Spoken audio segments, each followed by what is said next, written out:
Hi folks, welcome to another episode of Investment Income for Life. There is another upcoming data center REIT IPO on SGX by Nippon Telegraph and Telephone, NTT, of some of its data centers in order to raise funding of up to $864 million on SGX. NTT is dangling a big fat carrot of between 7% to 7.5% annual distribution yield to attract investors. One of the cornerstone investors is our own Singapore Sovereign Wealth Fund, GIC, which invested $100 million.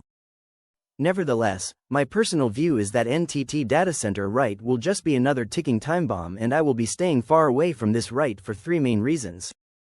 1. Handicapped shareholder, unitholder structure in trust deed doomed for failure. This is the part that many retail investors got ensnared. All investors can only hold up to 9.8% holdings in NTT data center REIT, with the exception of sponsor who can hold up to 25%. I have written it many times on the red flag of the exemption on withholding tax for crafting U.S. properties as a REIT structure. Extract of the restriction on shareholding. Basically, our global economies will go through market cycles. During economic crisis or crisis caused by the REIT itself, the REIT cannot save itself by rights issuance exercise because it will breach the trust deed limitation of 9.8% for individual shareholding. So the banker or the sponsor cannot undertake unsubscribed excess rights, which will mean an immediate violation of its own trust deed as well as U.S. tax transparency rule for REIT holdings. Look at what happened to U.S. commercial office rights of Must, Core and Prime on SGX, which are unable to do rights issuance, and you will understand why they have to do either a fire sales of assets during crisis and/or stop paying out distributions to save itself. 2. Over-concentration risk of key tenant making up 31.5% of monthly base rent. There is one major tenant, with only a BBB credit rating, which makes up a significant 31.5% overall in NTT data center REIT monthly rental income. If there are defaults, a huge chunk of stable rental income distribution to unitholders will be gone with the wind. Look at what happened to Digicor REIT and one will understand the impact. If we are to do an online search on the mysterious identity of this major automotive tenant, two names came up with BBB S&P credit rating, that is, either Tesla or General Motors.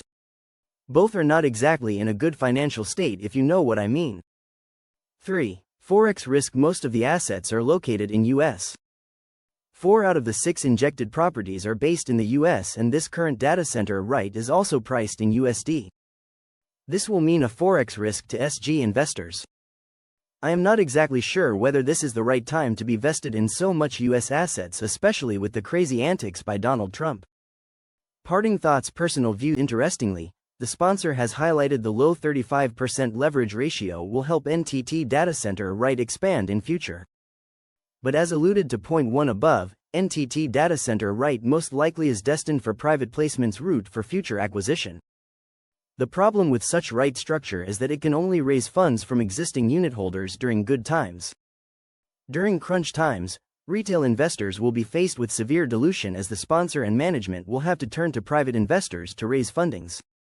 I thought that folks should look at Mapletree Industrial Trust or Keppel Data Center REIT if they want to be vested in the data center business. Okay folks, that's all I have for sharing today. Have a great week ahead and may you be well and happy always.